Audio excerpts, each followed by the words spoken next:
Várias sinalizações, vou puxar por isso que ele trouxe ao final, daquilo que a gente conversava com a professora Marcela.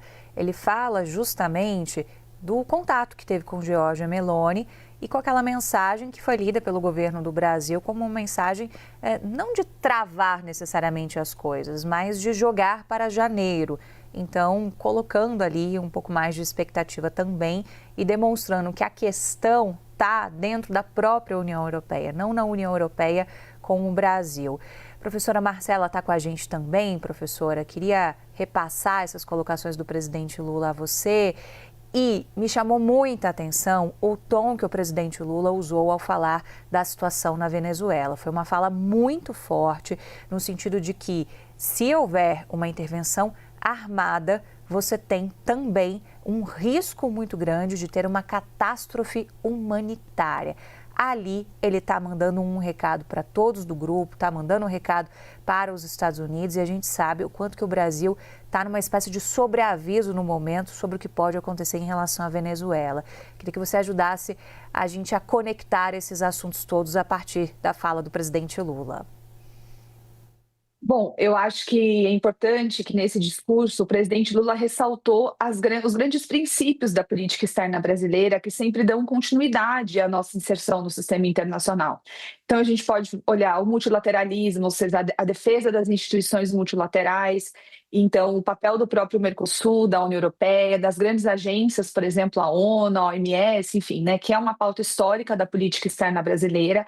E ao defender o multilateralismo, não só a gente defende a paz promovida pela Organização das Nações Unidas e, portanto, a não intervenção em assuntos militares, né, a partir da militarização, mas também o papel da negociação diplomática na resolução desses conflitos, né, que é também o que o Brasil coloca na política externa como a solução pacífica de conflitos. Além disso, no discurso, a gente viu a importância das instituições regionais. Historicamente, nos governos anteriores do presidente Lula, o Brasil é um país que tem se aproximado muito dessas instituições multilaterais, né? Existe um esforço aí até pessoal do presidente Lula para que essas instituições desempenhem um papel importante aqui na governança da região, e não só do ponto de vista político, mas também do ponto de vista econômico, como a gente tem observado agora com o papel do Mercosul. E também, né, a importância que a América Latina é colocada como a região prioritária de inserção do Brasil no sistema internacional. Então, existe aí uma defesa por trás da autonomia da região em gerir os seus próprios conflitos, né, e também de discutir essas questões do ponto de vista do multilateralismo. Então, acho que são temas históricos da política externa brasileira e que se contrapõem muito a uma posição mais protecionista do próprio governo Trump, a essa posição intervencionista agora por parte da Venezuela e também a dificuldade que o Brasil e o próprio Mercosul têm enfrentado na negociação desses acordos. E é importante dizer que essa fala do presidente Lula, em vários sentidos, ela vem ancorada no próprio Mercosul e nas próprias lideranças aqui da América do Sul.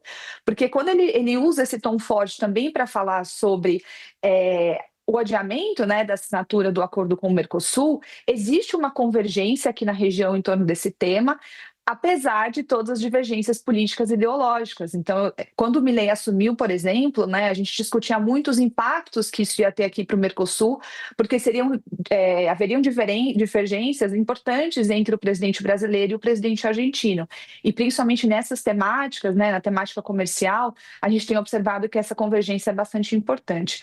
E com relação à questão da Venezuela, de fato, o Brasil ele tem uma posição, como eu falei, histórica na defesa do multilateralismo e dos direitos humanos, e a importância de que, caso isso aconteça, isso vai acarretar impactos humanitários e políticos para toda a região, e não só para os países que fazem fronteira com a Venezuela. Então, de novo, é um reforço da posição histórica brasileira de não interferência, de solução pacífica em conflitos, que tem sido um tom bastante, como eu falei, histórico, né, da política externa. Sim, com toda certeza. Queria que você ajudasse a gente também a olhar para o quesito interno da União Europeia, né? A fala do Lula, do que Giorgia Meloni teria dito a ele, que Meloni disse, em janeiro está pronta para assinar. A questão é a distribuição de verba da agricultura na própria União Europeia, que ela entende que está prejudicando a Itália. Explica isso para a gente, professora. Como é que isso pode ser resolvido internamente para ajudar a destravar o acordo em relação à Itália ou outros países que também possam estar mais resistentes? Eu acho que apesar de frustrante, né, da gente estar com essa expectativa de assinar o acordo ainda esse ano, a conjuntura em torno do acordo ela continua a mesma. Então existe um grande interesse por parte da maior parte dos países europeus em fechar esse acordo, né, em assinar, assim como existe o interesse por parte das grandes lideranças da União Europeia.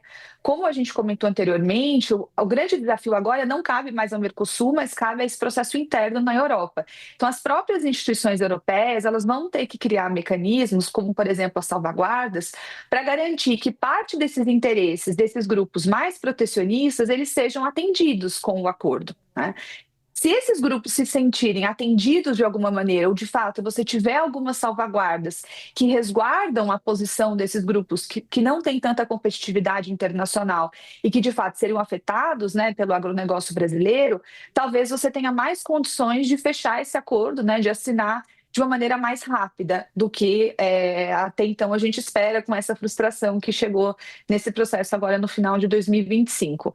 Então é um processo que cabe internamente à Europa, de negociação com esses grupos, mas principalmente a pressão que atores importantes do ponto de vista econômico na Europa, como a própria Alemanha, vão fazer em cima da Polônia, da França e da Itália, né? Então acho que não é o encerramento, né, dessas possibilidades de que de fato o acordo vai ser assinado. Eu continuo bastante otimista com relação à negociação do acordo, né, a assinatura, mas é importante que esse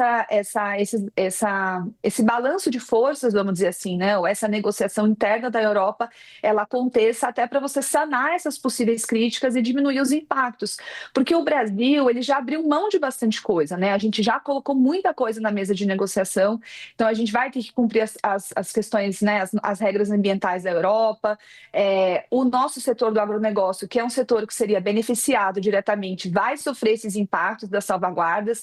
Então, quanto mais salvaguardas forem colocadas na Europa, menores vão ser os ganhos aqui para o agronegócio brasileiro.